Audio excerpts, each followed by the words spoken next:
Okay, so this is our first problem class, no? A truck with axle loads of 40 kilonewton and 60 kilonewton on a wheelbase of 5 meter rolls across a 10 meter span. So, yung gantong topic na merong axle loads ibig sabihin yung load sa gulong, no, ng vehicle, no, usually truck is tawag sa topic na to is moving loads.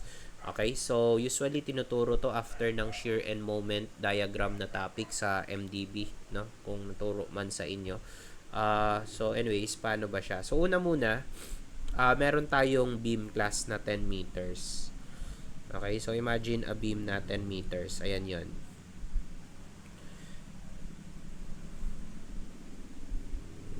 Tapos, meron tayong imagine a vehicle, no? Sasakyan. Dadaan yung sasakyan na yon dito sa beam natin. Tapos yung load doon sa sasakyan, no, or specifically doon sa axle niya or sa wheel niya, 40 kilonewton. Ito. At saka 60 kilonewton. And yung distance between the two, ayun yung sinasabi niya doon na 5 meters. Okay? So, ganyan. Hindi naman din nagmamatter yung arrangement kung nasan yung 40 and 60 kasi ano naman siya eh. Dalawa naman eh. So, interchangeable po yun. Okay? And then, sabihin natin gulong yan ha. So, connected po sila. Okay? Then, yung distance between the two is 5 meters nga. Okay? So, ganyan. Tapos, eto class, no, dadaan yung loads natin, no? Kaya nga siya moving loads eh. Hindi siya fixed position. Unlike yung mga nauna nating sinolve na problem, no? So, at an instant, nandito yung 60, no? Then, papasok na yung 40, then mag-move across doon hanggat sa makakalagpas siya doon. Di ba? Parang bridge. No? Ganito kasi nagde-design yung mga bridge engineer as moving load. Compared sa building, no? Ang assumption natin sa mga live load doon, stationary lang sila. Okay? So, doon sa question, maximum shearing force. Saang position kaya natin ilalagay etong dalawang to such that mag-produce ng pinakamalaking shear force, pinakamalaking shear diagram. Kasi halimbawa, nilagay ko siya dyan, class. Drawing ko shear diagram yan. Yun na ba yung pinakamalaki na value ng shear na meron? 'Di ba? Ganun yung concept niya. So, hindi mo alam kung saan, class. Okay? So, paano natin sasagutan yon? Unahin muna natin yung number 1. No? So, yung number 2, ganun din yung concept, maximum bending moment din. Pero sa shear muna tayo sa number 1. Max shear. Okay, so tandaan niyo kapag maximum shear class, nag-o-occur yung maximum shear kapag yung larger load nilagay natin sa support. Ulitin ko, nag-o-occur ang maximum shear pag ang larger load nilagay natin sa support. Okay? Ito class, no? Ulitin ko lang yung drawing kasi kailangan ko pa siya mamaya. Ilalagay ko yung mas malaking load which is yung 60 kN sa support. So, support naman yung pin pero mas malaki yung produce niya na shear kapag dun mo siya nilagay sa roller na part para pumasok din yung 40 kN doon sa ating beam. Okay, so ganyan siya. No, pwede mong compare na 60 lang, mamaya ako gagawin. Mas malaki yung ipoproduce nito na shear diagram or shear value. Okay, so yan yung position for maximum shear. So, kung alam mo na yung position, edi alam mo na yung shear and moment diagram niyan. Ang shear class, pag nagdo-drawing tayo ng shear, nag-i-start tayo sa reaction. Kaya kung ano yung reaction dito, doon sa 60 kN, yun na rin yung maximum shear mo. So, solve for the reaction class doon sa B. Tawagin na lang nating B yun, no? Yung dalawa. Point A, point B. Then, dito, meron tayong RB. Oh, mag-moment ka lang class sa A. Kaya mo na yan.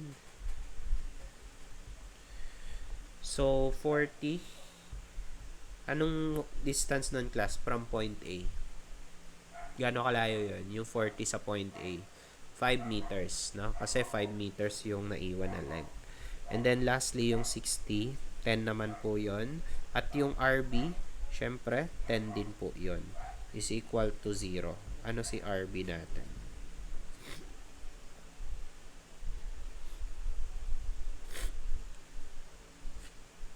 ilan yun? 80 kilonewton. Okay? And class, ito na yung maximum shear. No? Actually, yan na rin yung pinakamalaking reaction ng point B na meron. This would be the answer. Max shear. 80 kilonewton. So, ayun. 80 rin naman yung sagot doon. Okay? So, pag ginalaw mo yan, no, kasi nga, moving loads to, pwede mo pang ilagay sa ibang position yan, class. Yung RB mo dito, liliit na po siya. Liliit na yung value niyan. 80 na yung pinakamalaki niya. And kung lumiit yun, maliit na rin yung shear diagram. Okay? So, may isa ka pang pwedeng gawin dyan kasi sabi ko kanina, di ba? Ang position ng maximum shear kapag yung larger load ay nilagay mo sa support. Paano kung sa point A mo siya nilagay, sir? No? Kung sa point A mo siya nilagay, tapos hindi pumasok yung 40 kilonewton. Kumbaga ganito yung nangyari. Ganyan, class. Nuggets nyo, no? 60 lang yung nasa point A. Pero yung 40, since hindi pa siya nakakatawid ng bridge kumbaga nasa labas pa siya, hindi siya kasama. Masosolve mo naman dyan, class, RA naman. Correct po ba? And kitang-kita yung RA dyan, 60 kilonewton lang. So, ano rin siya? Hindi siya yung sagot kasi mas malaki yung 80 Okay? And pwede mo ring baliktarin to. Halimbawa, baliktad drawing mo. Hindi naman mali, no? Kasi wala namang sinabi paano yung position ng 1460. Pwedeng 60 ka dito, 40 ka dito, class. So, paano yun? Dapat, pag ganyan yung drawing mo, dapat yung 60 mo nasa A na. Then, yung 40 mo nandito sa loob na siya. Then, RA naman yung masosolve mo. At yung RA na yon class, mag-80 rin po yun. So, 80 pa rin yung sagot mo doon kahit balikta rin siya. So, that's how you do maximum shearing force. So, kayo na lang. Halimbawa, mag-trial and error ka. Lipat mo to. Wala siya sa, hindi mo itatapat yung 60 sa B. Tapos, drawing mo shear diagram. I'm sure, hindi yun aabot ng 80 kilonewton. Yan na yung pinakamalaki. Okay? So, ganun po siya. Question dyan.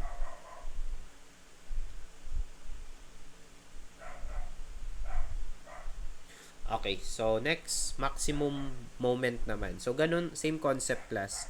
Saan kaya natin ilalagay yung dalawang load na yan para mag-produce ng pinakamalaking value ng moment? Pinakamalaking value sa moment diagram. Tingin nyo, saan kaya yon? So, kopyahin ko ulit, class.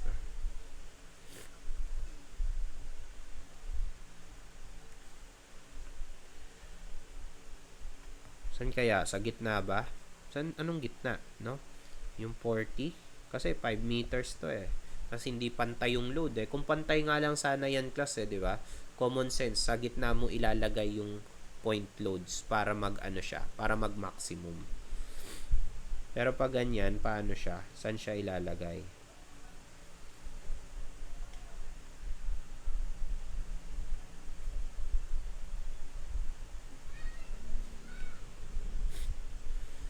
Sa A? Ano yung ilalagay ko sa A? So, ganito, class, no? Ilalagay natin, una muna i-project muna natin yung tinatawag na center line ng beam. So, nasan yung kalahati ng length niya? 1, 2, 3, 4, 4, 5. So, dito, no? Ito yung center line, ha? So, pag sinabing center line, class, kalahati ng length. So, 5 meters to. 5 meters din to. Okay? Next, kumuha tayo ng resultant. Alam niyo yung resultant, di ba? Total yun ng load. So, dahil pababa lang naman yung load mo dito, obviously, yung resultant mo, 100. Sum lang po yun ng dalawa. Okay? So, huwag na nga ganun. Ito na lang, class. Ilagay natin to as R. Addition lang po, 100 kilonewton. So, saan nakalocate yung resultant na yan? Hanapin natin. Class, mag-ano tayo? Varignon's theorem. So, through Varignon's theorem, mahanap ko yon, no? Ito yung tawagin natin na x from 40 papuntang r. Okay? Tawagin natin x to. Lang, di pantay. Tapos, kung x yan, edi 5 minus x to. Diba? So, mag-Varignons tayo, mag-moment ka dun sa 40 kilonewton na load. So, Paano yon? Tama ba na r times x class equals to 40 times 0, wala siyang moment arm, plus 60 times 5. Mahanap ko yung x. Yan yung location ng resultant from point A or from 40 kilonewton. I mean, ilan po siya? So, 0 yon, kaya wag mo na isapa, class. Then, yung R pala natin, 100. No?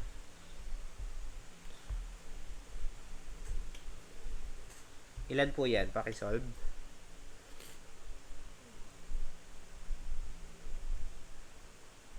3 meters, no? So, 3 meters from 40 kilonewton load, doon nakalocate yung resultant. So, kung 3 meters to, tama ba class? 2 meters to. Okay? Para mag-total na 5. And obviously, mas malapit yung resultant sa 60. Mas mabigat dun sa kanan eh. So, mas naglilin yung center of weight dun sa mabigat na part. Kaya 3 meters nakuha mo at 2 meters lang siya. Wala po siya sa kalahati ah. Nasa kalahati yan kung gitna yung ano mo, kung equal yung load mo. Eh, hindi eh. So, ganito yung concept para mahanap yung maximum moment. Ipi-place mo class yung center ng resultant and nung larger load sa center line ng beam. Again, ipi-place mo yung center ng resultant and nung larger load sa center line ng beam. Gets nyo yun, class? Ilalagay mo daw yung gitna nung resultant at larger load. Ano yung larger load mo? Yung 60 kilonewton class sa center line ng beam. O ayun, kunyari gitna yun class. Gitna to ha. So, kung gitna to, ilan to class? At yung gray na line yung center line. Imagine ayun yung center line. Okay, so kung gitna yan, ano yung distance nito? Sige nga. Ilan yan? Papunta sa 60 kilonewton. Hindi pantay yung mga linya ko. Sorry, class na off. Sorry.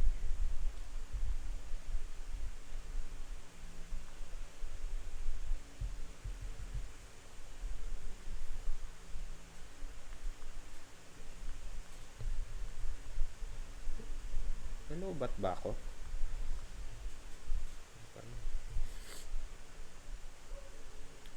Okay, so ilan yon? Yung center line papunta dun sa 60 kilonewton. 1 meter class, no? Very good. 1 meter. So, 1 meter to. Bakit 1 meter? Kalahati ng 2 class, no? So, from that, okay, saan daw mag-o-occur yung maximum moment? Nandun sa larger load. So, nandito sa point na to. Okay? Sulat natin.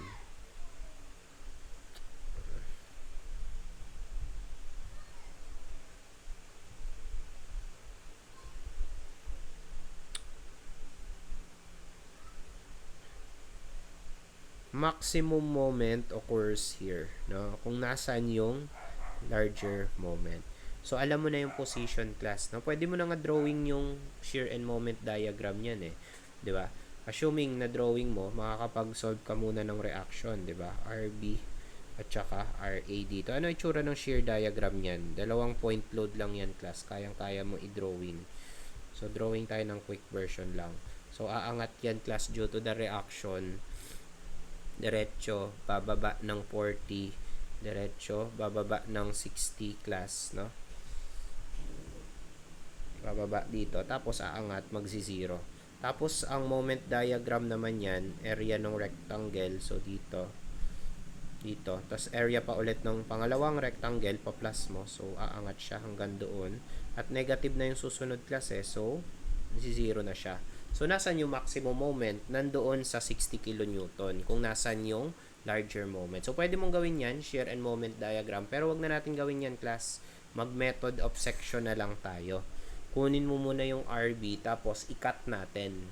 Then, consider right side. Para hindi na tayo mag-moment diagram. O, mag-solve muna tayo ng RB, class. Okay, mag-take tayo ng moment sa A para makuha ko yung B. So, paano yon? Summation ng moment sa A is equals to 0. Clockwise positive. Unahin natin yung 40. O, anong moment arm ng 40 class?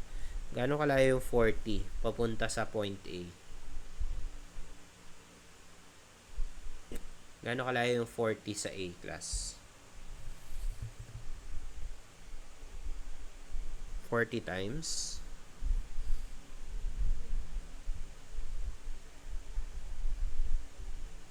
1. Okay? 1 po siya. Very good.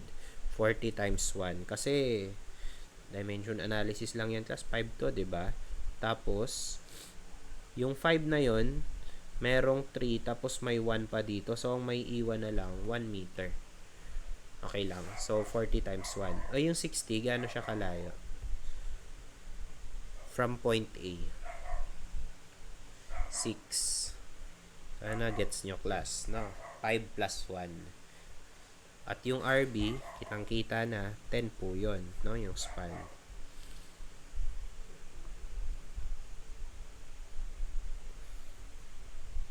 So, masosolve yung RB. Ilan yun? Reaction sa B. Sa ganyang position.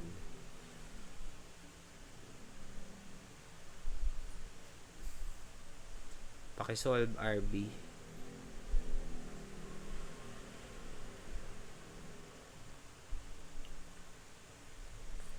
40 kilonewton class. Okay? So, again, pwede ka na po mag-shear and moment diagram. Ang tanong, maximum moment, diba? So, kunin mo to. Dinrawing ko na yung diagram para sa'yo. Kaso, huwag mo nang gawin yun, class. Sayang sa oras. Method of section na lang. Cut natin dito, class. No? So, pag kinat natin yun, ano nang makikita natin? Putol na po yung beam natin. Okay? Ayan. Then, roller siya. Okay? Then, kita mo yung RB na reaction mo, 40 kilonewton. And dahil kinat mo, class, lalabas yung moment. Okay? May moment na clockwise, M. At yan na rin yung M dito, class. M max. So, M max din to. At yung distance niyan, class, tama ba? 4 meters. Kita niyo yung 4 meters, na? Yung distance nung 60 papuntang point B. So, kitang-kita na yung value ng M max, class. Dalawa lang yan eh. Multiply mo lang tong dalawa, class. So, ano ang M max natin? 40 times 4. So, maximum moment ng beam ay 160 kilonewton meter. This should be the answer. Okay? At yan nga rin yung lalabas kung mag-shear and moment diagram ka. Okay? So, 160 kilonewton meter. Nakuha po ba kung bakit 160? So, ganun, no? Instead na mag-diagram, method of section na lang. Question, class?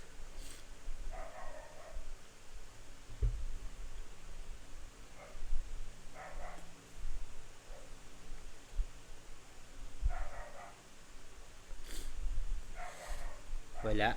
Okay, so, second solution tayo, class, no? Sa ganyan na topic, moving loads, tapos pag ang tanong ay maximum moment, tapos dalawa lang yung axle loads, may second solution dito. Pwede tayong mag-Caltech, class, no?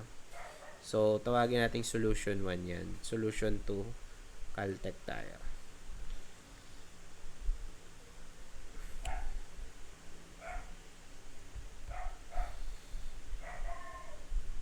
Applicable lang to kapag dalawa lang yung axle loads mo. So, pag more than 2 na yan, hindi na siya pwede.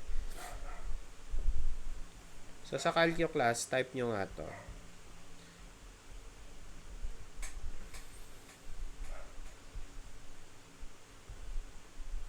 Paki-type yan sa Calcio. May F yung Calcio nyo, di ba? May X, may Y, may D.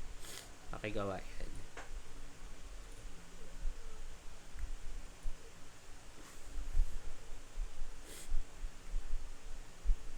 Ay na.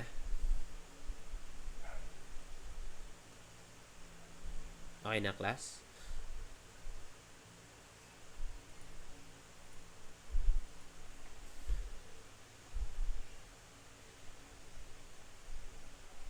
So, may mnemonics pala to, class, no? para hindi mo makalimutan tong Caltech pag tinype mo to. Sabi nila, para daw hindi mo makalimutan, ang mnemonics niyan ay FX ni Yaya Dab, 2 naging 4, no? Kasi FX, Yaya Dab, tapos 2 naging 4, no? Para lang hindi mo makalimutan. And then after that class, press calc. F class, tatanungin ka ng calcu mo dyan ng F. Ang F mo ay F class is total load, which is yung resultant mo. Ito, yung 100. So, 40 plus 60 po siya. Okay? Tapos, X is yung span ng beam, 10 meters. Y is yung smaller load between the two, 40 kilonewton. At yung the distance between the two loads. Yung length class nung two loads mo, 5 meters. Then, equal sign. Anong bibigay nyo sagot? Total load, span, smaller load, and then distance. Distance between load. Parehas lang 160. Okay, so, ayun. No? So, hindi mo na kailangan gawin pala to. Pero, class, no?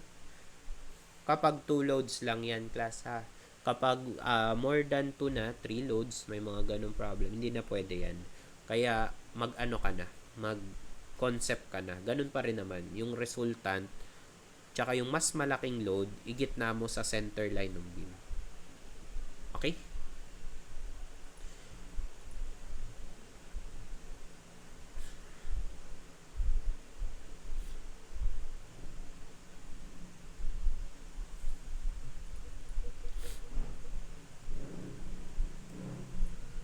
Question?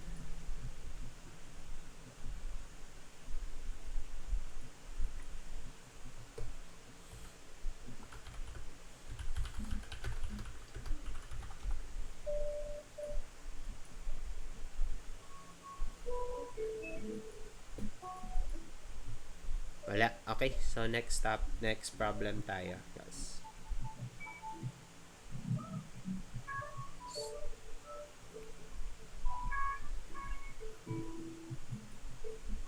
Uy. May gitara.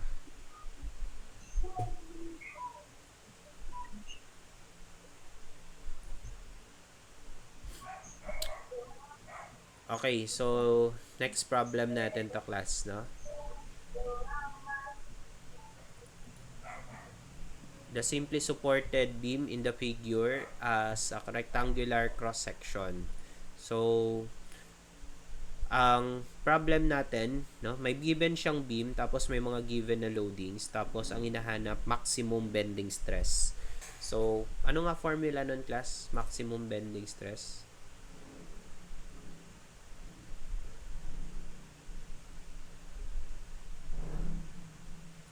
Ha? Anong formula nun? Maximum bending stress. Diniscuss na natin yung last meeting. Uy, kasama yan sa quiz ninyo. Maximum bending stress.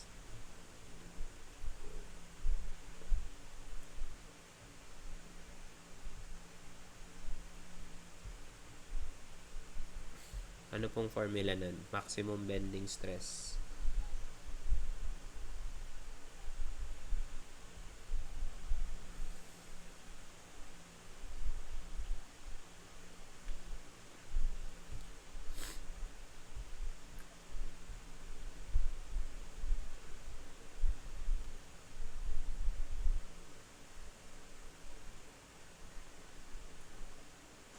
Okay, MC over I, class, no?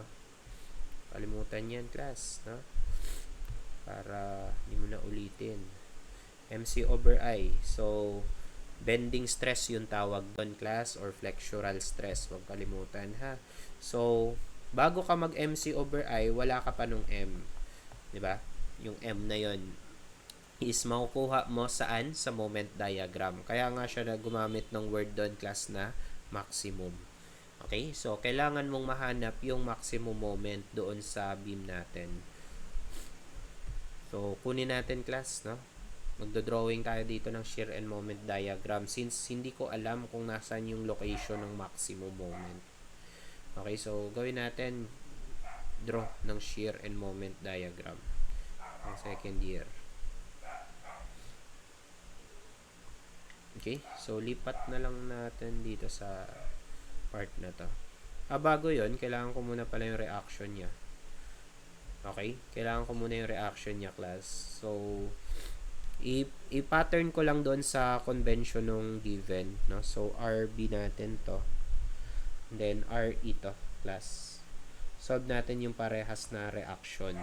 So, dahil wala sa dulo yung B, sa E na lang ako magmo-moment, class. Summation ng moment sa E is equals to 0, clockwise positive. Okay lang. So, plus RB, class, times 6. Kita mo yun, RB times 6. Tapos, yung load na 3 kN per meter minus yun, class, area muna. So, 3 times 2. At yung moment arm nun, class, 7. Okay lang, class, nakikita mo yun. Ito siya. Tapos, yung unahin ko muna yung mga loads, no? Point load muna, class, yung 3. Ang moment arm nun, 2. Okay lang. Ito. Tapos, may 5 kN per meter pa. Counterclockwise din yung, class. So, minus yon. So, minus 5. Minus 5 times 4 times 2.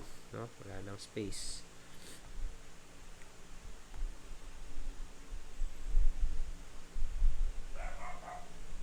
Ayun, class. Na?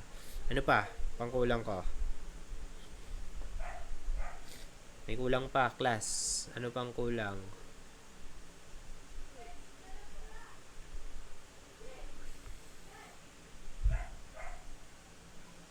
Yung 6 class na kilonewton meter class, no? At dahil moment po yun, wala na po dapat siyang moment arm. Wala na po siyang multiplier, wala na siyang kasama, ha? Moment na siya eh. At counterclockwise po siya, so minus 6. Wala nang iba, so equate mo na sa 0 class. Ayan. Marunong ka na mag-reaction. Ano ngayon yung RB mo? Paki-solve.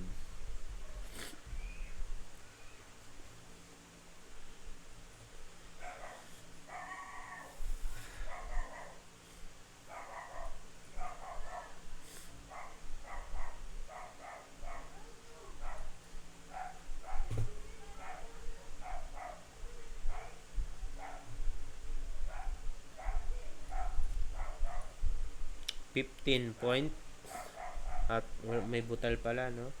Sige, i-ano na lang natin, class, no? Para hindi na ako mag-store kasi marami to eh. I-4 decimals na lang natin lahat. So, ganyan, ha? Okay na yan, no? Enough na yon. Close to accurate na yan kapag 4 decimals. Then, RA, summation na lang ng forces, class.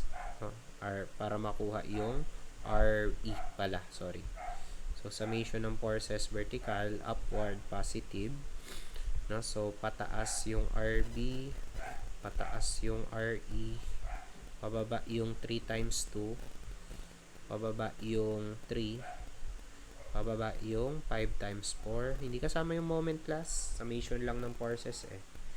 Hindi naman summation ng moment. So, ayan lang po yung consideration natin.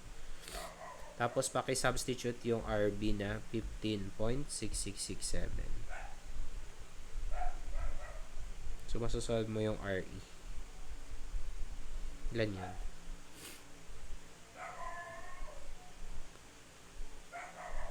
13.333. Okay na yan, class, 4 decimals, no? Kasi may butal. Okay, yan yung first step, class, no? So, sana marunong ka na mag-reaction. Tapos, drawing na tayo ng shear and moment diagram.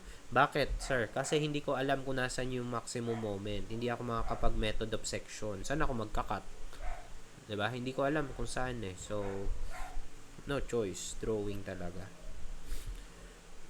So, RB, R ito.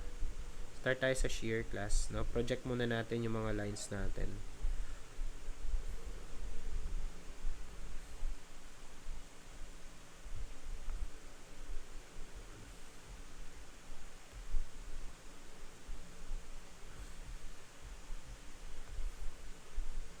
Ayan. Then, start tayo sa shear diagram. Left to right yung convention natin. So, start tayo dito at 0. And then, class, tingin ka sa load diagram, no? Kung downward yung load, downward din yung shear. So, since down to, pababa yung shear ko. At ang isa-subtract mo, class, sa 0, minus ha, kasi downward eh. Area nung rectangle na to. So, class yung 0 minus 3 times 2. Okay? Ito po yun, 3 times 2. Okay lang, negative 6 po yun. So, dahil negative, sa baba ko siya ng horizontal line ilalagay. So, sabihin na natin ito, negative 6. Okay? Iko-connect mo sila using first degree line kasi 0 degree yung load mo. Kaya tapos mamaya, under moment, second degree na yan. Curve na siya. Tapos may reaction ka class na RB, 15.6667. At dahil pataas yung reaction mo, idadagdag mo siya sa negative 6. Paki-add nga yun, negative 6 plus 15.6667. I-4 decimals nyo lang muna lahat. Ilan yun? Positive na yata yun, class. Okay, positive 9. No? So, sabihin na natin nandito. 9.6667. Then, vertical line lang yan.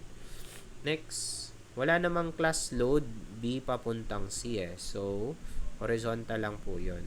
No, hanggang point C. Okay lang. So, ayun siya. And then, pagkarating niya ng point C, meron ng rectangular na load na pababa, class. So, mababawasan kasi pababa eh. Tutulak niya pababa.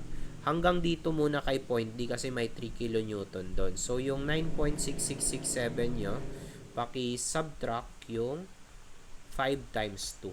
Ito lang po muna. Huwag mo muna buuhin yung rectangle. Ilan yon?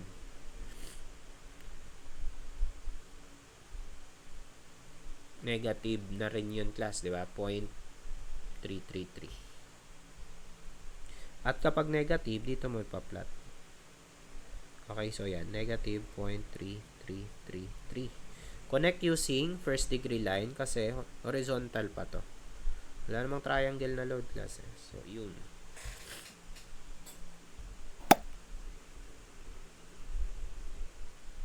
Okay, tapos, anong susunod, class? May 3 kN na pababa. So, tulak mo lang din pababa, class. No? So, bababa siya ng minus 3.3333. May uniform load, class, na 5 times 2. Paki-multiply, paki-subtract yung area nun. 5 times 2 sa 3.333. So, ilan yun? Minus 5 times 2. 13, di ba? 10 yun eh. Tama. Negative 13 plus.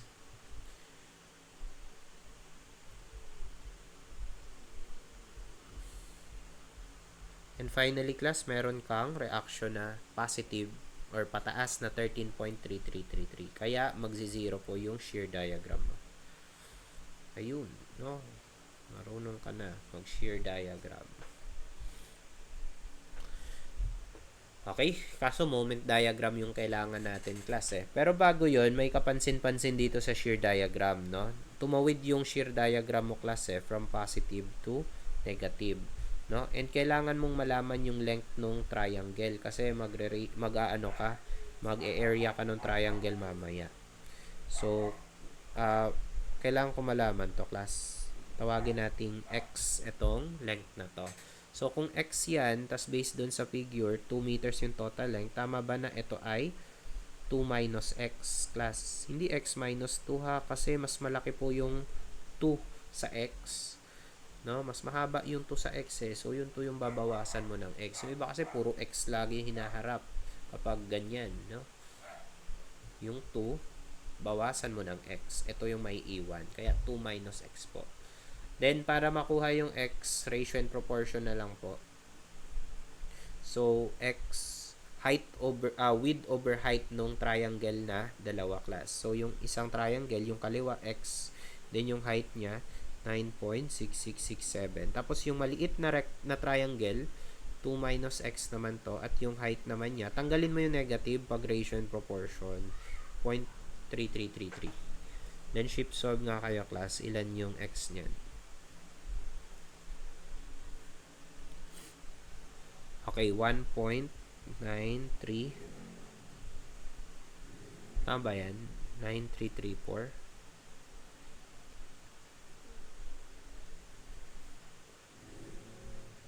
4 decimals nga, class. 9334 lang. Uy. Tama ba yung X?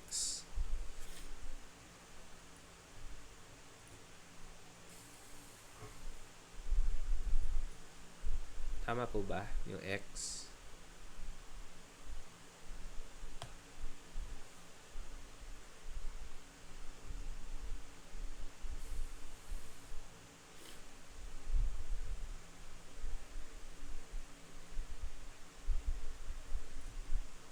Diagram, kailangan ko class yung area ng shear diagram. Start pa rin tayo sa 0. And then, tignan mo lang class yung negative area and positive area kapag shear diagram. So, negative area to. Kapag nasa baba, considered na negative. Then, positive, positive. Negative to class, no? Then, negative din to. So, starting from 0 ulit, subtract mo yung area ng triangle naman ngayon. Ito. So, 0 minus 1 half, then 2 yung base. Tapos, wag mo nang gawing negative 6 class ha. 6 mo na to. Kasi yung negative, nasama mo na doon sa pagsasubtract sa kanya. Ilan yun? 6 din yata yun, di ba? Negative 6 din. So, minus 6 ko siya ilalagay. And then, ang connection naman ito, class, second degree, pasad po ito. Basta pababa yung load mo, tandaan mo, laging sad yung curve pag second degree ka. Okay? Ayun. Tapos, next, addition naman yung kasunod, class, kasi positive na rectangle to, class. So, yung negative 6 mo, dadagdagan natin ng area ng rectangle na ito. So, 2 times 9.6667. Pakigamit 4 decimals. Then, dapat 4 decimals din bigay nyo sa akin, ha, na answer. Ilan yun? Okay, 19.3334. Or 13, no? 13.3334. So, hanggang dito lang yun, class, sa rectangle lang. Kasi, area lang ng rectangle yung kinuha mo, eh. Okay, so, positive na siya. So, mangyari, nasa taas. Tapos, plus 13.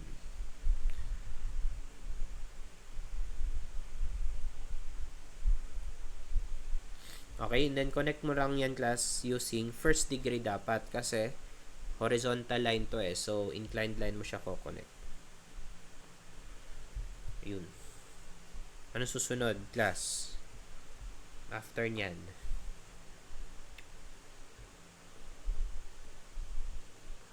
Ano susunod nito? Class, mapapansin nyo doon sa beam, merong moment na load. So, wag mo munang i-area ng triangle, class. Merong moment eh. Yung 6 kN meter, kailangan mo siyang i-consider dito. Okay? Sa shear diagram, hindi siya mako-consider, pero sa moment, mako-consider siya. So, ang tanong na lang doon, yung 6 ba, class, i-add kaya yon sa 13 or isa-subtract? Minus ba or plus? Yung 6 kN meter. Minus, class, no? Kasi counterclockwise siya. Okay? So, pag counterclockwise yung load mo, subtract mo po siya dun sa shear. So, 13 minus 6, 7 yata yun, class. No? 7 siya dito.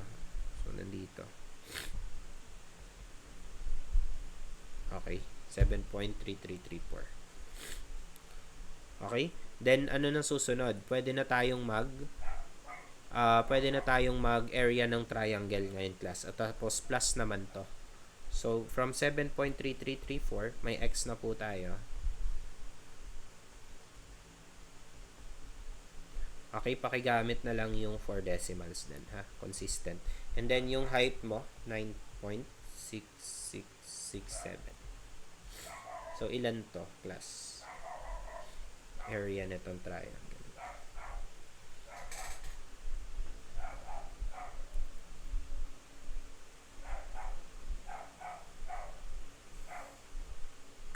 16.6777. Okay, so kung 16 siya, mas mataas pa siya sa 13 class. No? Tapos, sige nga, drawing nga natin.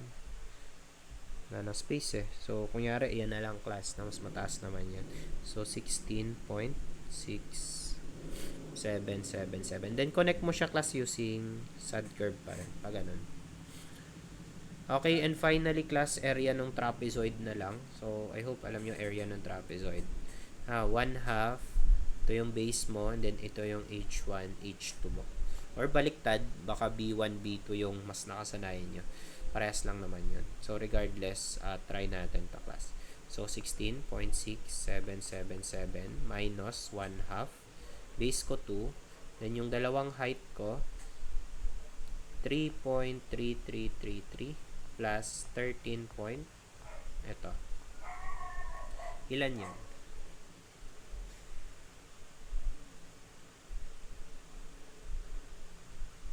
0 ba? O may decimal na butal?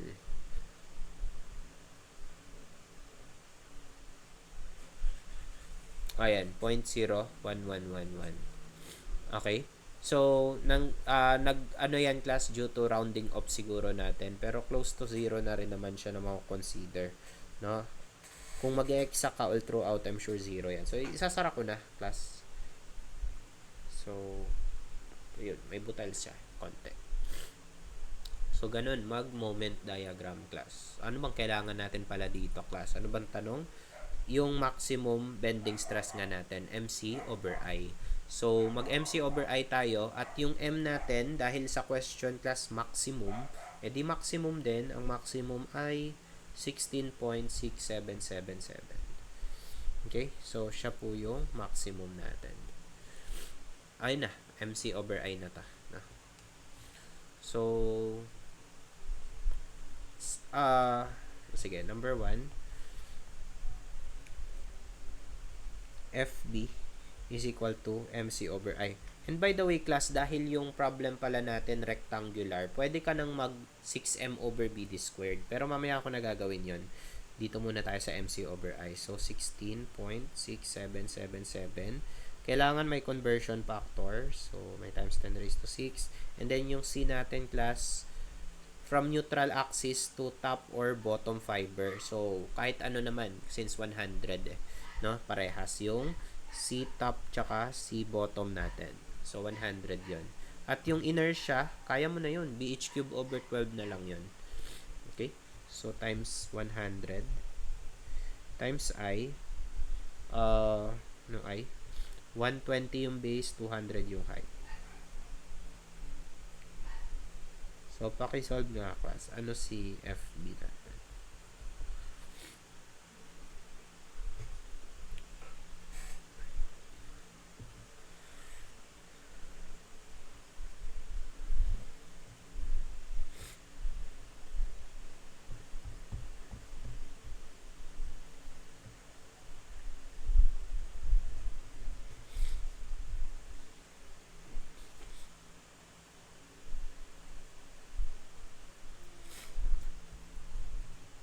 $166.78. Tama ba yan? At ang layo. May mali ba ako? Sorry, 200 pala yung H natin, class. BH cube over 12. Bakit 100? Sinunod nyo naman. 200 class, di ba? BH cube over 12, BH class. No? So, 200 pa. Ayun, 20.85. Yun yung answer natin. Okay? So, alternatively, pwede mong gamitin yung shortcut formula. Dahil rectangle yung section class, try mo to, 6M over BD squared or BH squared. Since, shortcut na siya. Para hindi ka na mag-inertia.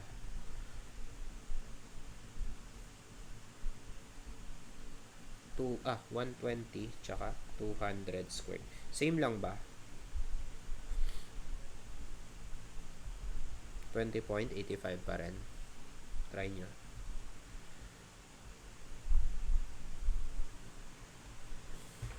Uy, same lang. Okay, so ayun. Applicable kapag rectangular. At maximum yung question. No? Pag maximum din yung question. So, halimbawa, letter I, yung beam, iba na yung section. Hindi ka na pwedeng mag-ganyan. Ha? So, next, second question, may pangalawa pa siyang tanong dito, class. Compute the bending stress at a point on section B. No? So, tingnan mo yung tanong class dito sa pangalawa. Wala na yung word na maximum. So, ibig sabihin, hindi na maximum moment yung gagamitin. Kasi, based dun sa question niya, ayun no, on section B. At ito class yung B, yung roller support or yung pin support mo doon.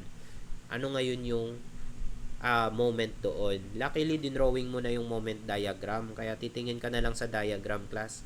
Ito yung moment sa B, negative 6. Okay, negative 6 yung gagamitin ko. Okay lang?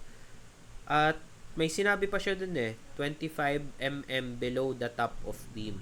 So, hindi na class yung extreme fiber yung question niya. Hanapin nga natin yon 25 mm from the top of beam. Tama ba class? Ito po yon. Okay, itong point na to. So, sukatin ko lang mula sa itaas. Ito ay 25 mm. Ano daw yung stress dyan? Okay, kasi yung na-solve mo kanina, no? Pag dinrawing mo yung kanyang stress diagram, ganito. Ito yung nasosolve mo sa top 'di ba? F top to, pang PCD, F bottom naman dito. So, pwede ring tanongin sa'yo yung at any point doon sa fiber mo. Sorry. Ito, class, pag pinroject mo yan, may corresponding height siya doon. Yun yung tinatanong ng problem. Okay? So, pwede ka mag-ratio and proportion pero hindi ko nagagawin yung class. No? Ang gagawin ko, MC over I pa rin. Pero ang C ko, tignan mo, from neutral axis siya to point of fiber na gusto mong kunan. So, ito yung C ko ngayon. At correct ba class, ang C mo dyan, 75 mm. Okay? Yan yung C natin.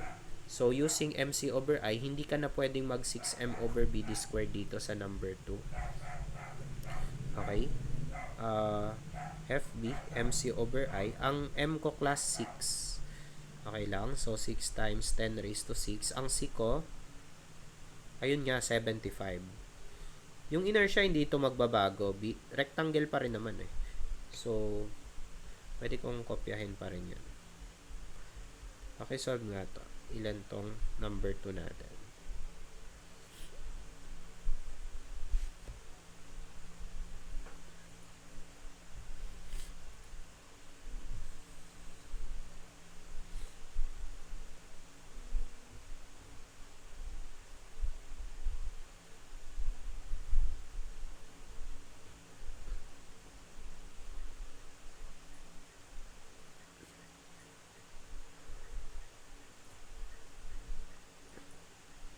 .63.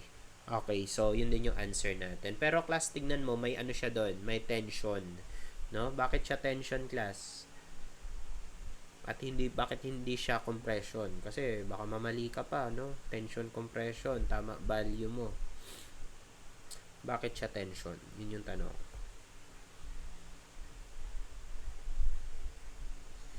Kasi class, negative moment, di ba? Pag negative moment, ano palang itsura ng bending ng beam? Drawing nga natin, class. So, negative moment, pag ganito yung bending, pasad yung curve. Pag positive moment, ganito yung bending. Top yung tinatanong na sa atin, top fiber. So, nasa taas yung tension. Nasa baba tension pag positive moment. Correct? At kapag dinrawing mo nga yung bending shape ng beam based sa moment diagram, ganito bending niya. So, dito sa A to B, negative moment, sad curve siya. Pero, positive moment na lahat yung B papuntang E class. So, ganito na bending yan. Ayun. Okay? So, kaya tension sa taas. Unless sa baba, yung tanong niya, compression po. Okay. So, ayun. Answer sa number 2. Okay, question.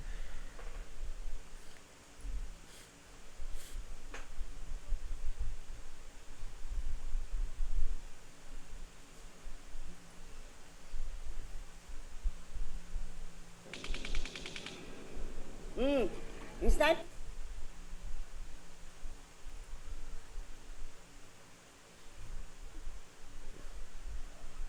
Question, class?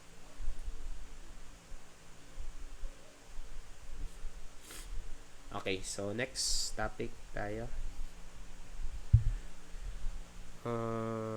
Okay. Okay, so this is our third problem. No? So, for problems lang pala tayo ngayon. No? So, second to the last na to. So, new topic naman tayo dito, class. No? Yung kaninang topic, again, yung may formula na MC over I, ang tawag doon, bending stress or pwede ring flexural stress. So, may isa pa tayong type ng stress na madalas natin kino-consider sa beam. Discuss muna natin yon. So, ang tawag doon, class, is horizontal shearing stress.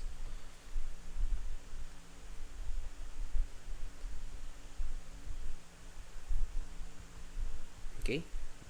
Minsan tinatawag ding transverse shear stress. Parehas lang po yun. So, notation natin dito FV. At ang formula naman nito ay VQ over IB. Okay? So, baka familiar kayo sa formula. No? Usually, sa steel design, di ba? Kay Sir Joe, dinidiscuss niya muna to bago sa shear nung beams na based sa code.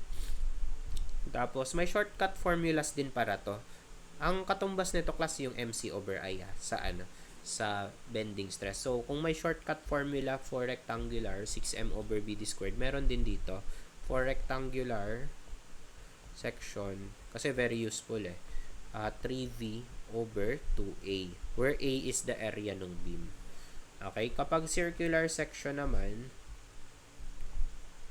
okay? For circular, ang FV naman natin ay 4V over 3A para sa mga bilog na section. Okay? Kung hindi rectangular or bilog or circular, gaya nito, no choice ka kundi mag VQ over IB. So, isa-isahin natin, class, ano yung mga notations dyan. Una muna yung V. Obvious na yung V, class, shear force yun.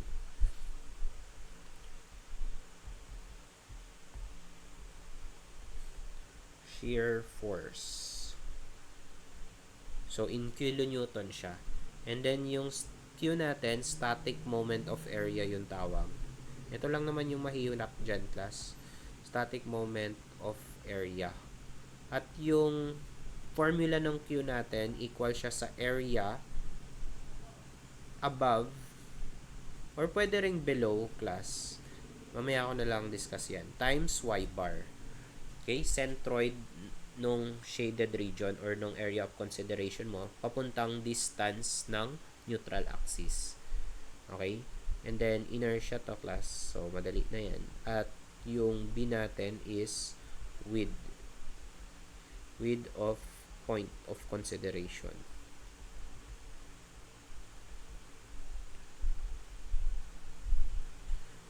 Okay? So, ayan. So, kung titignan natin, halimbawa mag-sample na lang ako ng figure. Kunyari, rectangular section tayo. Okay? Ito. Tapos, ito yung neutral axis niya. Okay? Tapos, halimbawa, ang tanong ko ay maximum shearing stress. Tandaan, class, ang maximum shearing stress ng isang beam nag-o-occur sa neutral axis. Ganito kasi yung itsura ng kanyang stress diagram. Okay? Pag pinroject mo yung neutral axis, nandun yung pinakamalaki. No? Max at neutral axis. Baliktad sila ni bending stress. Sa bending stress, anong itsura ng graph? Diba, triangle siya na ganito, class. Ganyan. So, ang maximum, wala sa gitna. Actually, zero nga doon sa neutral axis Ang maximum nasa top or bottom. Kaya nga sa PCD, di ba, kinukuha nyo F top, F bottom. Nandun yung maximum Pero baliktad sa shear. Yung top and bottom sa shear, zero naman. Tapos, ang maximum naman sa kanya, nasa neutral axis. Okay? So, tandaan nyo yun, ha? Tapos, dito sa point na to, sa neutral axis, kunyari, yan yung kino-consider ko, sinabi sa tanong, maximum. So, ang area nung kino-consider mo, yung taas nung point. Pwede rin sa below, kaya nga sabi ko doon, tignan mo yung A ko, either above or below. class. No? So, kunyari, above, ito yung ko-consider mo. Ito yung A doon sa Q. Area above or area below. Tapos yung Y bar mo, centroid ng shaded region, papuntang neutral axis. So, ito yung Y bar mo. Okay lang. So, kapag rectangle yan, no, ang Q mo ay AY bar, which is B to, tapos half nung height mo dito, H over 2 eh.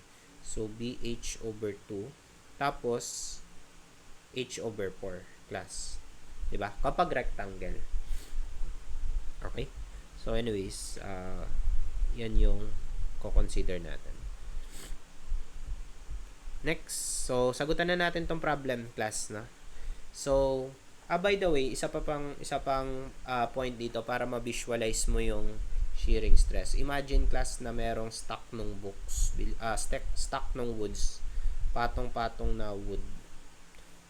Plywood, kunyari, kahoy.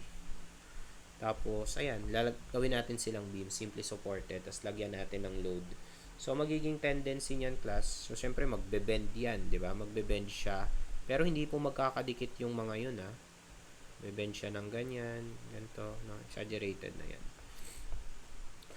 Yung nag-o-occur, class, no? Although, hindi sila magkakadikit, imagine kung fully compacted or dikit-dikit yung section, may stress na nag-o-occur dito. Nagkakaroon ng sliding force. Nag-i-slide yung mga kahoy mo, di ba? Ayun yung horizontal shearing stress na sinasabi natin, no? Nagkakaroon ka ng shearing doon sa point ng beam due to the moment. Okay? Kaya siya tinawag na ganun. So, magi-slide siya. Again, imagine mo, mga kahoy to, class na, patong-patong. Then, magbe-bend siya ng ganyan. So, yung pag-bend niya, yung pag-i-slide niya sa isa't isa, ganun yung nagiging effect ng stress na kino-consider natin. Okay? Kasi yung bending stress, paulit-ulit mo na yun na encounter. So, anyways, ayun na class. No? Punta na tayo dun sa first question. So, may beam, class. Para saan kaya yung beam, class? Para mahanap mo yung shear. No? Kasi hindi given yung shear dyan. So, beam AB is made up of 3 plates glued together. So, ito yung class. Plate 1, plate 2, plate 3. Pinag-glue daw sila. Okay, the width of each glued joint is 20 mm. Nasaan yung 20 mm? Ito. Yung lapad na ito. 20 daw siya. Okay? Lagay ko na nga lang. Oh, na nga. 20.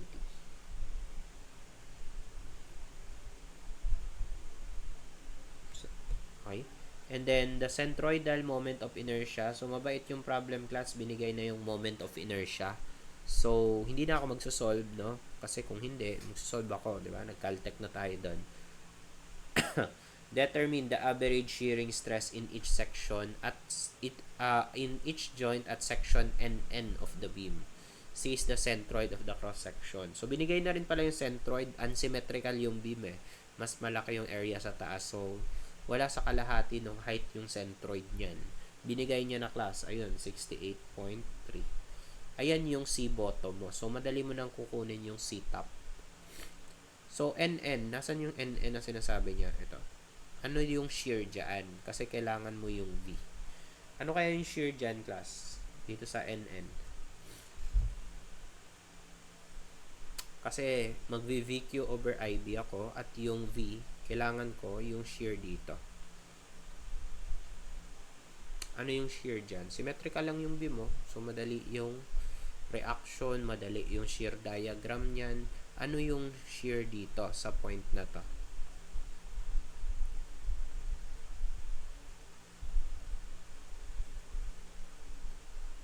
Uy.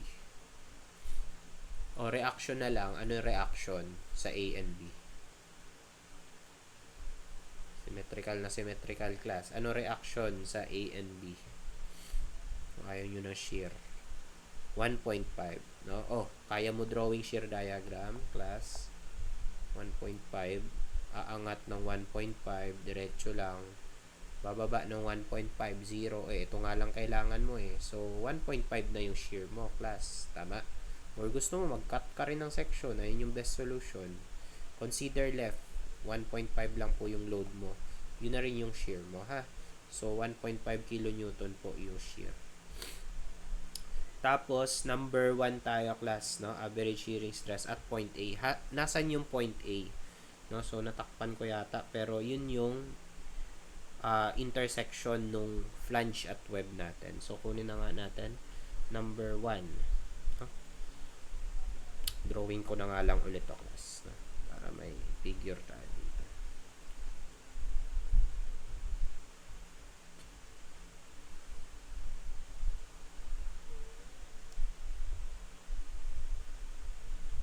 Kunin ko lang yung section.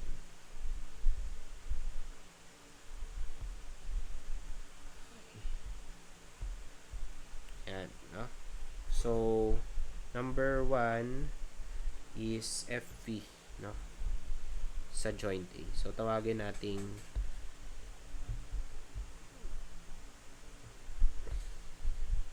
FB at A.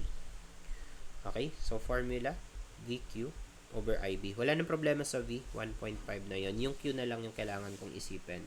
So, kailangan mo class i-consider yung area above the point of consideration. Since point A tayo, ano ba yung area sa taas, class? Ayun yung area ko. And then, mula sa neutral axis, sukatin mo yung centroid nung section na yan. Ito, class, yung ating neutral axis sa C and A. So, yung Y bar ko ay ito. Y bar. Kaya na natin kunin yun. Tama? So, kunin nga muna natin yung C-top. Mula sa neutral axis papunta doon sa topmost part ng beam. Ilan yun?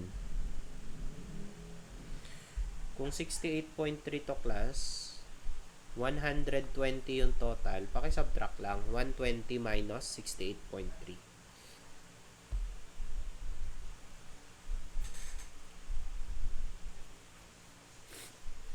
51.7. Okay? Ayun na, madali na yung Y bar. Minus mo na lang yung half nung 20. Okay? So, substitute tayo. Plus V. So, Newton at mm lahat, class, no? So, napag-usapan natin kanina, 1.5 kilonewton po yung shear dyan. Okay?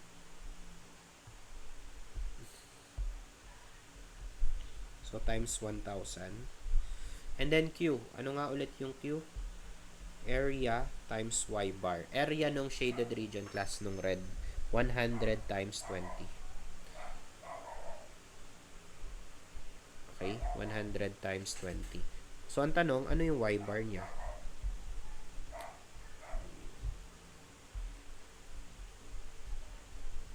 Ano yung Y bar? Saan ko siya multiply? Ayun na sa figure, Tama ba, class? 41.7.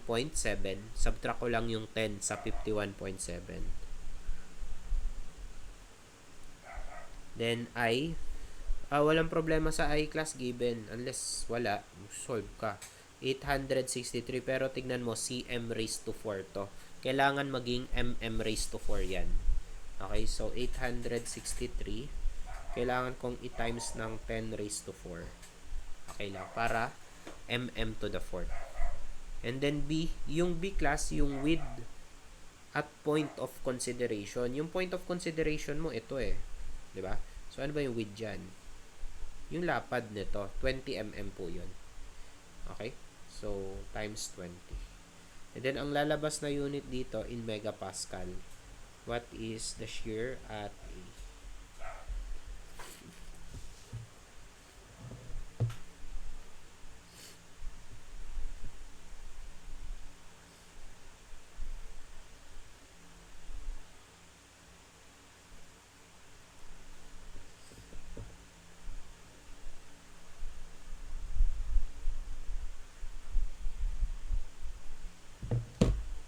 Ilan?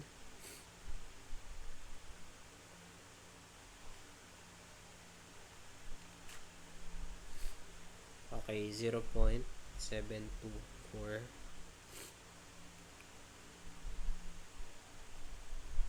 8 megapascals yan. Okay? Kaso dito sa choices, class, naka kilopascal. So, times 1,000 lang. no? Ang megapascal to kilopascal times 1,000. Kaya naging hundreds yun.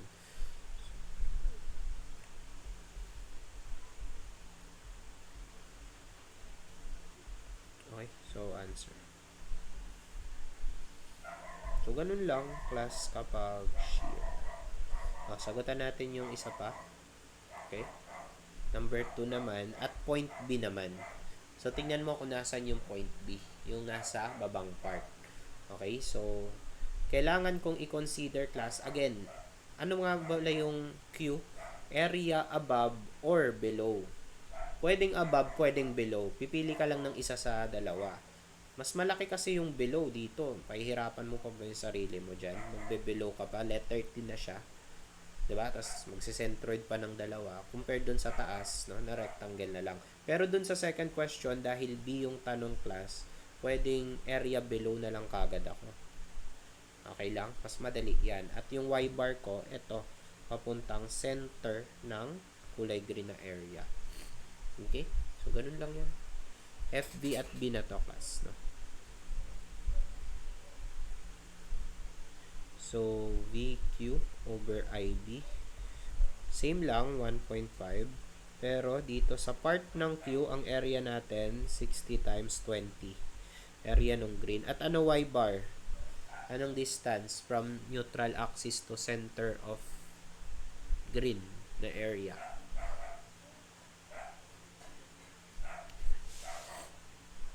58.3, no? Subtract lang yung 10. All over I, copy lang sa taas. Then B, ganun pa rin, 20, class. No? E times 1,000 yun na nga, para kilopascal na. Since kilopascal pala sa choices, hindi pala megapascal.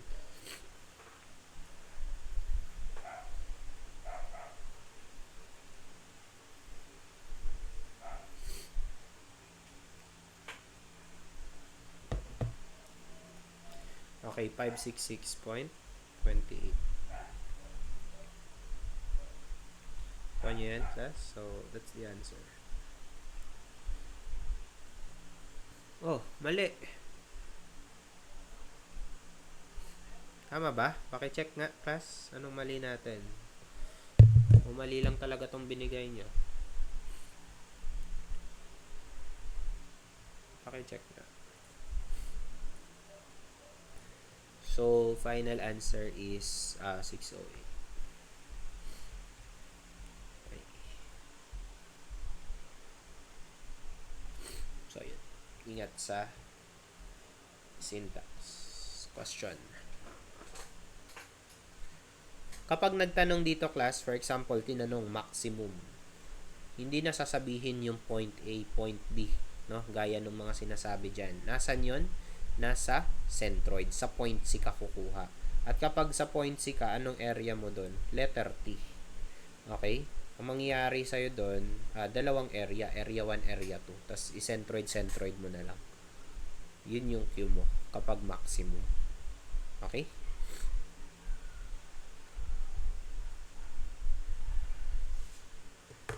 Question.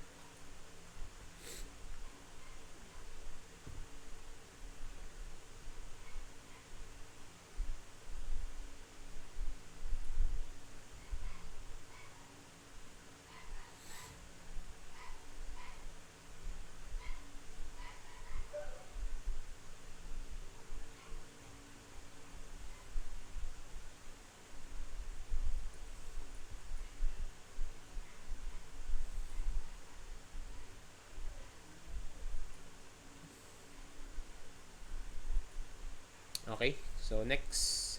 So, this will be our last, no? Na example. And, ito na rin yung magiging dulong topic natin for Strema.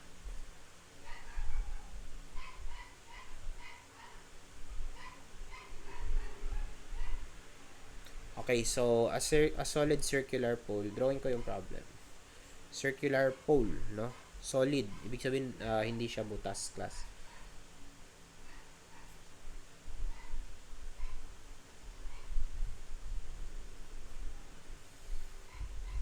Okay, sorry. Namatay na naman.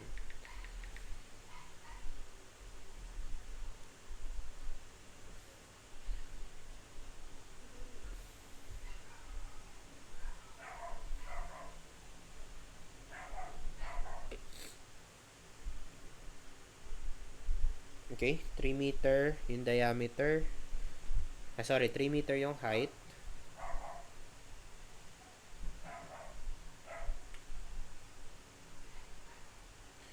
Then, ang diameter ay 250.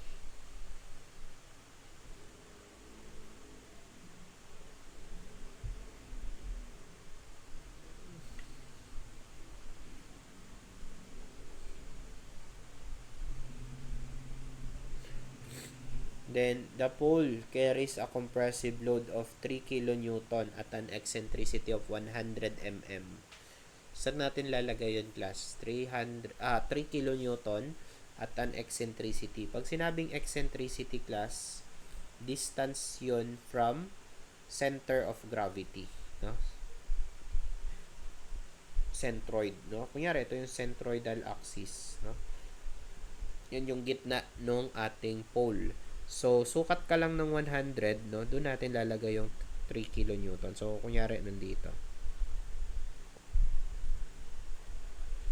Okay? 3 kilonewton. Wala siya sa gitna. May distance na 100. Drawing nga natin yung plan view niya para gets nyo ako. So, sa plan view, pag tumingin ka sa taas, ito yung center, di ba? Then, dito mo lalagay yung load mo.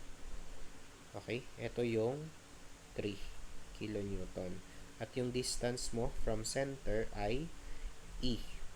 Okay? At yung E mo ay 100 mm. Ayun, last. No? And a lateral force of 0.45 kilonewton at the top. No? So, i-assume ko na lang, class, no? Kasi yung tanong dito yung mga maximum stress. Yung magma-maximize yung stress natin. So, dito ko siya ilalagay sa top, going to the right. Merong 0.45. Pag sinabing lateral, sidewards ang other words ng lateral, di ba? So, pa-side, pa-horizontal, 0.45 kilonewton. Ayun yung load doon. Tapos, may unit weight yung pole natin. Indication yun, class, na i-consider mo yung weight. So, pag weight ang kino-consider mo, lagi siyang nag-o-occur, class, sa center ng body, no? Sa center of gravity. So, i-consider natin to as capital W. Okay, ayan, no? Then, question, find the maximum compressive stress at the base of the pole. Then, yung susunod na tanong, tensile stress. Pag-usapan natin muna, class, yung mga stresses natin, no? Kasi, simula Strema 1, ang dami na nating stresses na na-discuss. So, pwede nating i-classify yung mga stresses, class. Una muna, normal stress. Yung normal stress natin could be classified into 2. Axial stress. And then, ito yung may formula na force over area. Okay, so ayun yung unang topic natin, no? Force over area lang yun eh. Normal stress, axial stress, simple stress, para parehas lang yung class, no? Pati bearing stress, axial stress din yun. And then, yung kakadiscuss lang natin kanina, yung bending stress naman, actually, considered din siya na normal stress. Bakit? Kasi class, merong tension compression yun. Diba? Ang normal stress, T or C siya. Tension, compression. Bending stress, ano formula ulit, class? Ano formula ng bending stress? Uy, tinanong ko na kanina, di ba? MC over I, class. No? Yaw, merong tension compression to, di ba? Meron ding tension compression yung axial stress, di ba? Yan, no? Tension to. Axial stress yan. Kung compression, paloob yung force mo. Okay? Ganun din sa bending. Kasi, di ba, good example nga natin yung sa design natin, sa RCD. Pag positive moment, okay, tension sa baba, compression sa taas. Bending stress yan eh. Pag baliktad naman, tension naman sa taas, compression sa baba. Bending stress pa rin yan. At may tension or compression pa rin. Kaya considered siyang normal stress. So, yung isa pang type ng stress natin, shearing stress naman yung tawag. Okay? At yung shearing stress, kung maalala ninyo, isa sa mga formula natin dito, unahin natin yung Torsional shear stress class. Ano formula nun? Last meeting. Torsional shear stress. Ha? Uy, nag-torsion tayo last time. Ano ang formula nun, class? Torsional shear stress.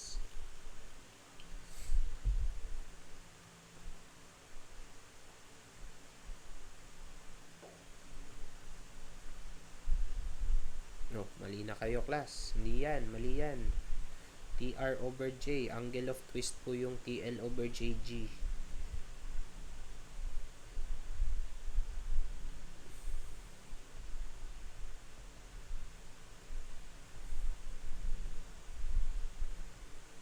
T rho over J, class, kapag stress. Pag angle, TL over JG. Ha? Kaiba ang stress sa angle. Okay? Yung susunod, no, yung kanina, yung diniscuss natin, class. Horizontal shearing stress.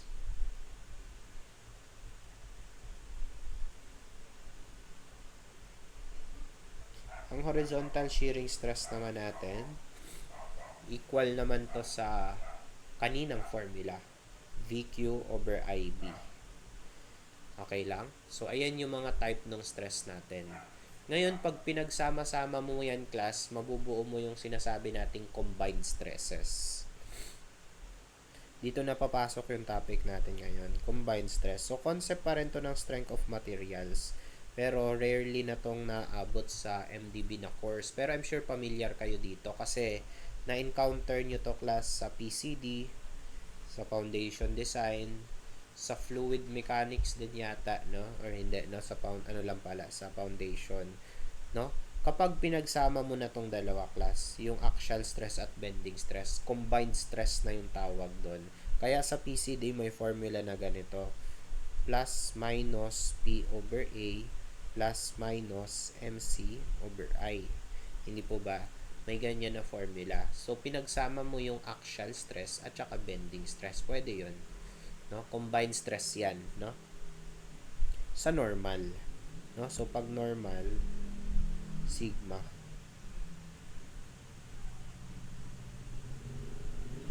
And then, may combined stress din, class, sa torsion, sa shearing stress. Tau naman. No? So, sa tau, ang combined stress mo naman dito, ayan, yung nasa taas, no?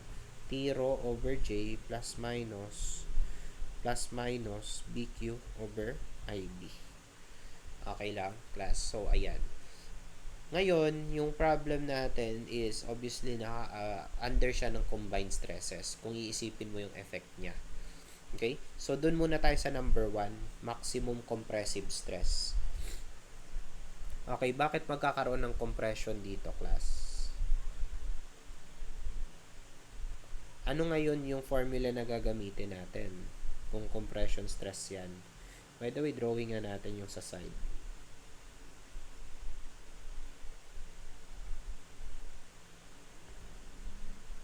Okay?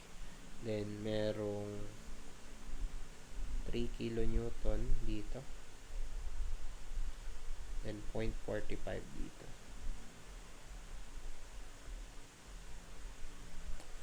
Okay? Then, neutral axis.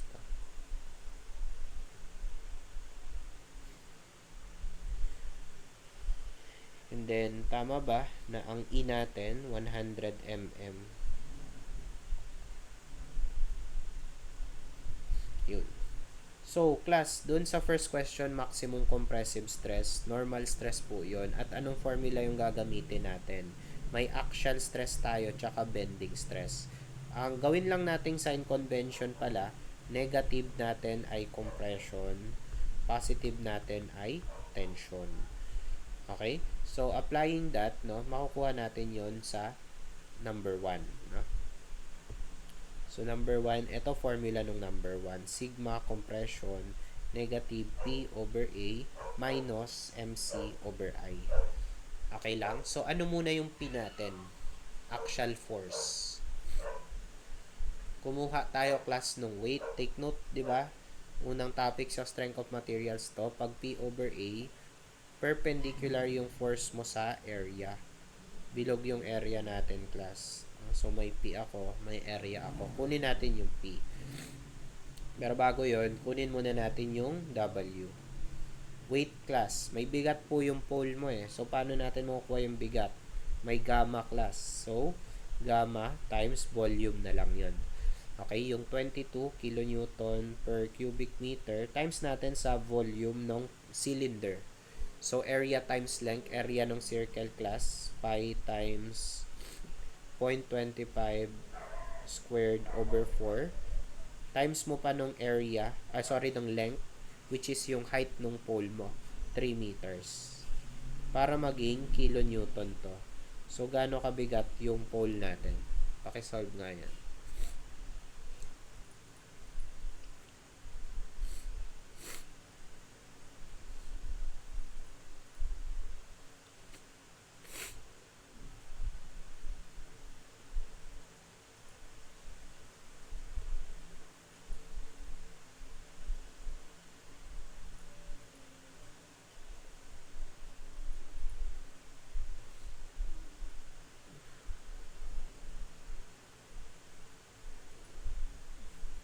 Pakisolve, class. Anong weight?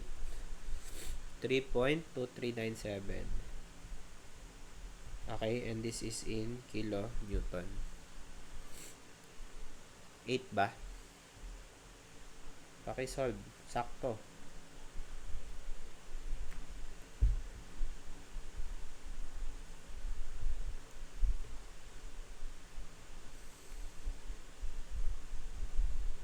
Ba talaga?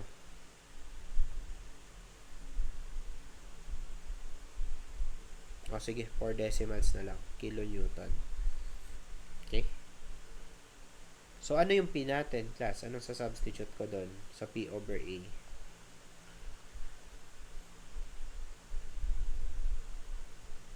Ano yung sa-substitute natin sa P? Uy. Ano ba yung force na perpendicular sa ating area? Ayun o, area class bilog. Ano yung force na nakikita mong perpendicular dyan? Yung alin? Kasi nilalagay ko dito sa P eh. 0.45 class. Diba nung strength of nung unang topic natin, normal, perpendicular. Ito yung area na kino-consider ko eh. So, dapat yung force mo 90 degrees. Eh, yung 0.45 parallel yun. Hindi siya normal stress. Gets nyo ako, class? Ano yung P natin? Yun yung question ko. Para makapag-force over area na ako. Kasi area, bilog lang naman, class. Ito lang problema natin, yung P. Ano yung P? Yung uy, naintindihan nyo ba ako, class? Ito yung area natin, no? Bilog na bilog. Ano ba yung mga force na perpendicular? Yung nakatutok dito sa bilog, class. Hindi dapat 0.45 kasi parallel siya eh. Gets nyo? You know, nakahiga. Dapat nakatayo, class. Kasi nakahiga nga yung area eh. So, W, class. Pero mali, hindi W, class. Idadagdag mo pa yung 3. Kasi yung 3 kilonewton, perpendicular pa rin. Okay? So, 3 plus W. Ayun po yung P natin doon, ha?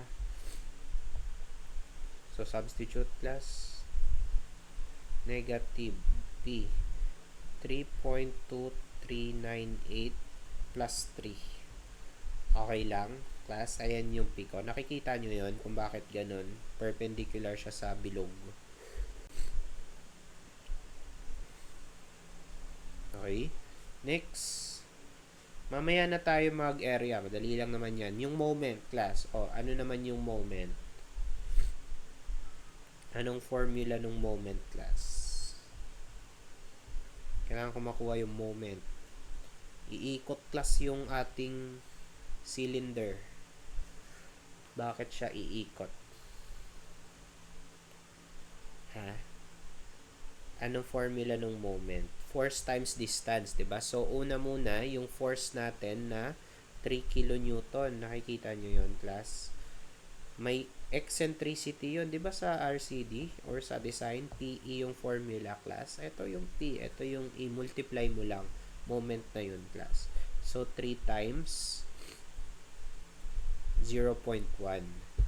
Pero kulang pa kasi may 0.45 pa eh. 'Di ba? Yung 0.45 tinutulak niya. Class, so ang tendency niyan maging ganto nga 'yan eh, no? Matulak niya class. So may moment, umikot class.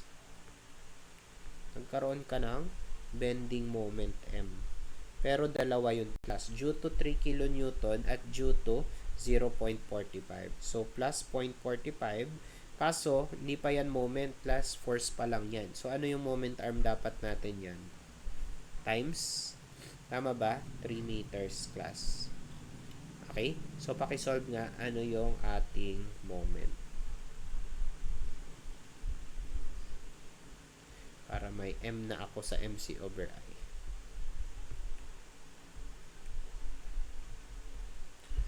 .65.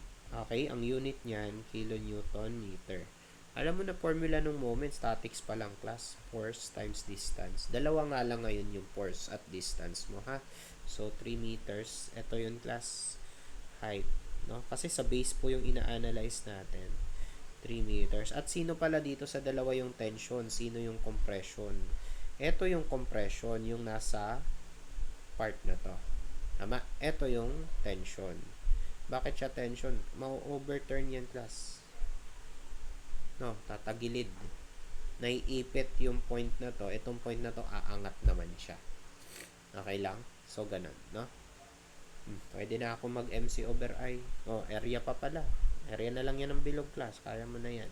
Pi d squared over 4 na lang po. Yun, ha? Diameter natin, 250. Gawin mo na lang, ano bang unit pala to? Megapascal. So, Newton at mm ako. So, pi times 250 squared over 4. Minus m, 1.65. Okay, teka. Kilonewton pa lang pala tong P class. So, kailangan ko pang mag-times ng 1,000 para Newton over mm squared. Tapos, dito sa m, 1.65 times 10 raised to 6. Conversion ng moment. And then, C natin. Ano C ko class? Ano yung C ko? Sige nga, ano yung C sa MC over I? Pinag-usapan na natin yung C kanina, di ba? Nakahiga lang ngayon. C top, C bottom kanina yan. So, dito, pag bilog, ano yung C natin?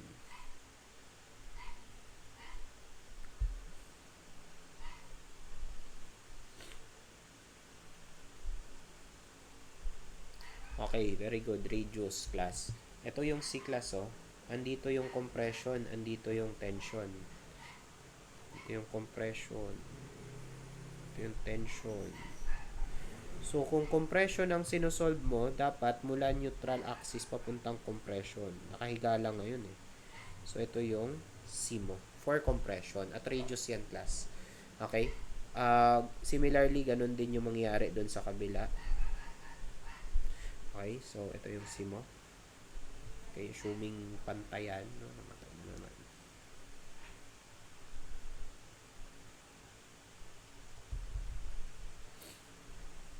Wait lang nagloloko kasi yung BBB. Yan. Okay, so radius siya. Ang radius class 125, diameter 250. So 125. Tapos ano yung I? I nung bilog class. Alam mo ba 'yon? Inertia ng circle. Ano 'yon class? Inertia ng circle. Parang tapos na tayo doon.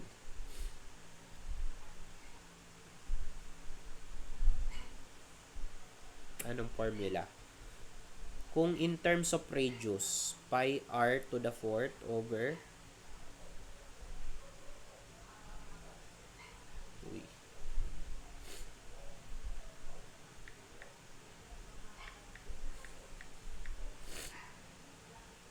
over 2. Tama ba yun? Mali. Class. Over 4. Class. J yung over 2. Pag J over 2, pag I over 4. Hindi to J class. Diba yung J sa ano yun? TR over J. Sa TL over JG. Okay? So, ayun. Pakisolve ka ito, class. Ilan tong sigma c natin?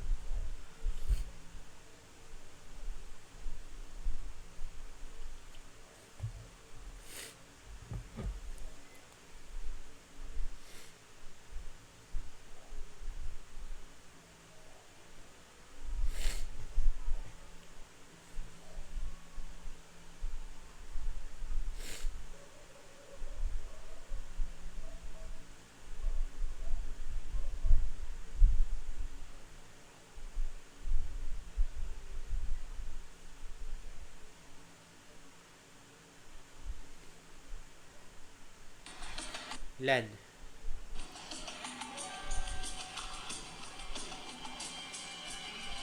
Thank you. Maraming salamat. Uy, ang tagal.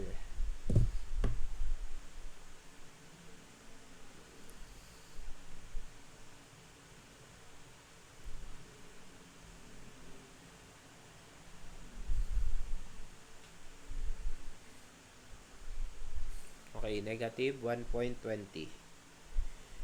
Okay, answer. So, negative means compression class. So, tanggalin na natin yung negative.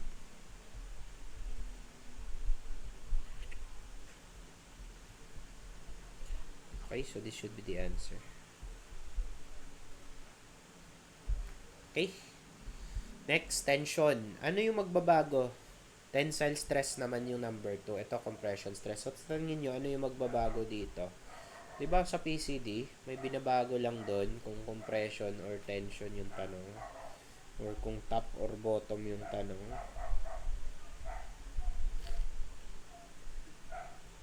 So, sigma, tension naman to.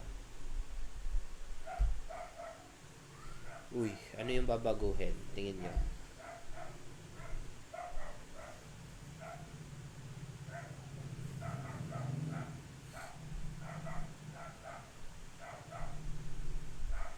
Magiging plus yung alin. Alin yung magiging plus. Tama yun, class, magiging plus. Di ba binabago lang naman yung sign niya? Naalala nyo ba yung PCD nyo, class? Ni-edit mo na lang sa calcu. So, ano yung babaguhin? Yung P over A ba? MC over I, yung parehas. Kasi kanina minus minus to, di ba? So, anong ibig sabihin ng babaguhin? Gagawin bang plus plus? Minus plus? Plus minus? Alin doon? Sa apat? O sa tatlo? Kasi actually, pag ganun yung ginawa mo, yung apat na yun, sigurado nasa choices yun, class. So, ang tanong, alin yung minus? Alin yung plus?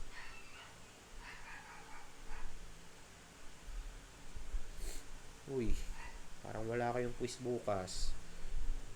Ha?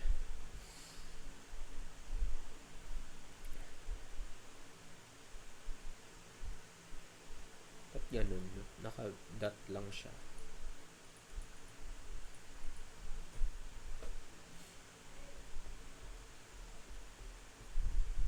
Alin dyan, class?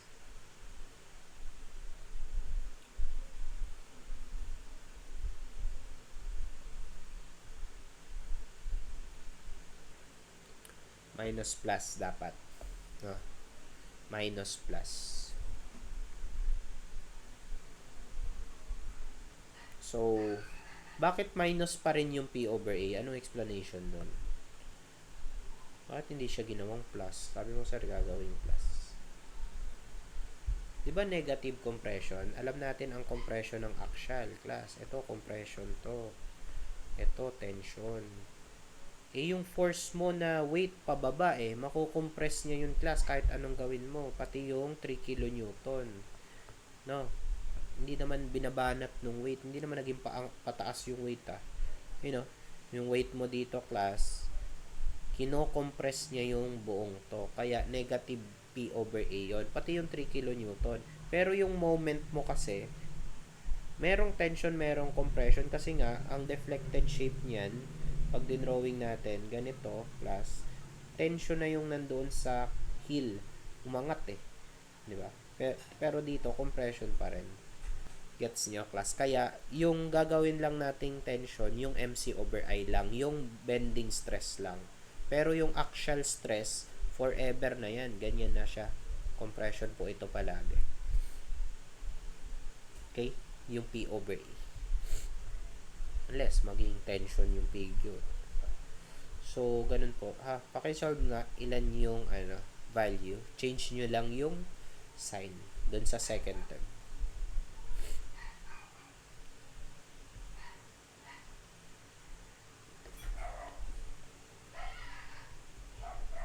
Dali, matapos na tayo. 0.95 megapascal. And this is in tension. Tama ba yun? 0.95. Okay, 0.95. Next and last class, number 3. Determine the maximum shearing stress. Obvious na yung tanong, no? Shear stress. Dito ka titingin. Combined stress to. At the base of the pole. Pero, unang-una, wala tayong torsional shear stress kasi hindi naman matutwist yung ating element eh. Di ba? Wala namang sinabing moment na ganito or torque na ganito. So, wala pong TR over J or T-rho over J. Walang torsional shear stress. Ang meron lang class, horizontal shearing stress. And, gumamit siya ng word na maximum. Take note. So, pag maximum, ulitin ko, sinabi ko kanina, nasa neutral axis yung point of consideration. So, let us answer number 3. Pwede kong sulat to pero 0 lang din naman yung T-rho over J kaya hindi ko na isasama. So, number 3 is tau VQ over IB. Drawing ko lang yung section. Kung kanina, letter I, class, ngayon bilog. Okay? Ang neutral axis ng bilog, nandito sa kalahati ng height. So, ito yung point of consideration ko. Nalala nyo kanina yung may point A, point B. Tapos, consider ko yung top ng point of consideration. Ito class, semicircle po yan.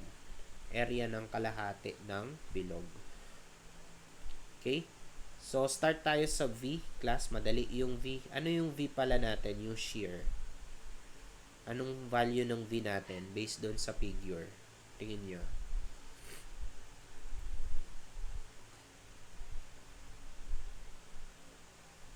Ano ba yung V? Shear force yun, di ba? So, dito sa figure, ano yung shear force natin?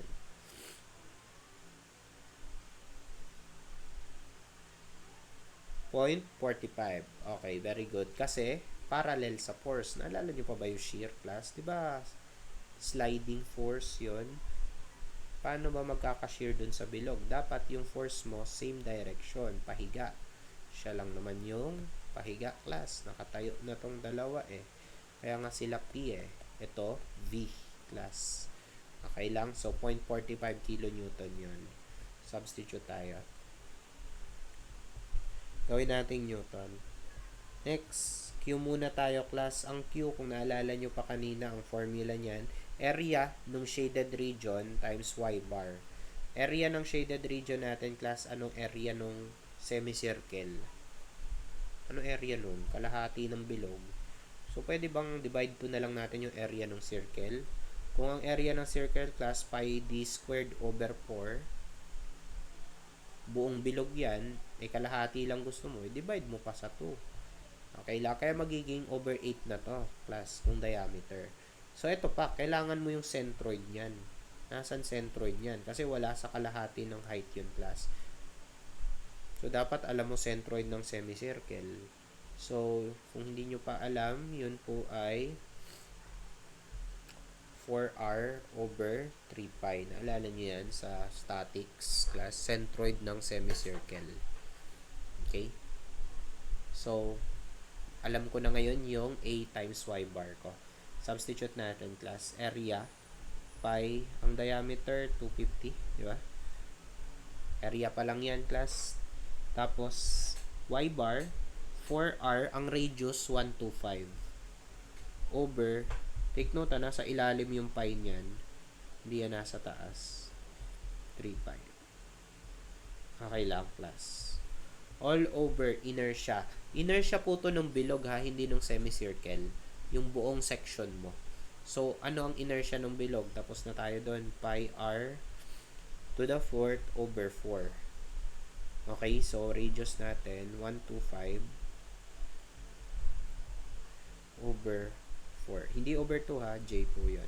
And finally, yung B, yung width nung point mo. Ito yung point ko, klase. Ano ba yung lapad niyan? Diameter lang din siya. So, 250 mm. Okay, pakisolve na to, class. No? Ayan yung shearing stress natin. Ganyan pag bilog.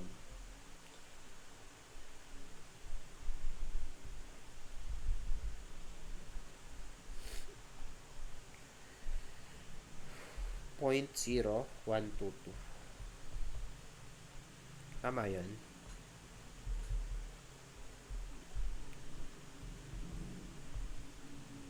Okay, 0.0122. Okay, tapos kilopascal lang yung question class kaya may times 1,000 pa. Megapascal pa kasi yan. So, parehas lang yun. 12, 12, di ba? 12.22 megapascal. Kilo Pascal. Okay. So, may isa pang solution dito, class, dahil bilog yung section natin, tas horizontal shearing stress, pwede tayong mag-shortcut formula. Ano nga yung shortcut formula kapag circular section? Para hindi ka na mag-VQ over IB. Tingnan mo, kung di mo alam yung centroid class nung semicircle, hindi mo masasagot to. Ano yung sinabi ko kanina na formula ng circular section na shear? Yun ay hindi kayo nakikinig. Pag bilog,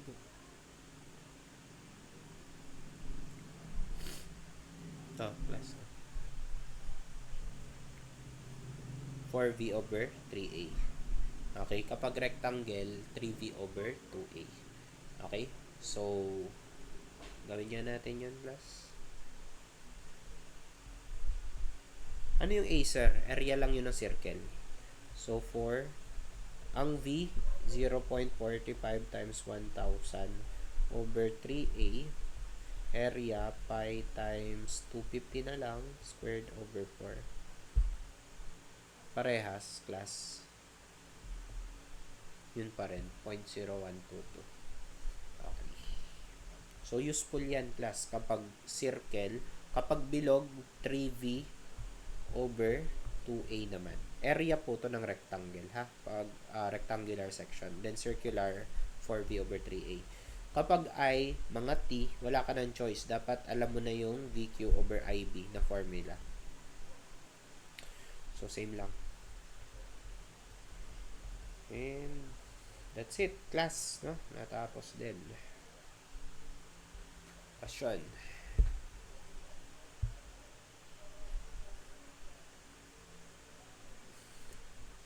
So, kasama po yan sa quiz.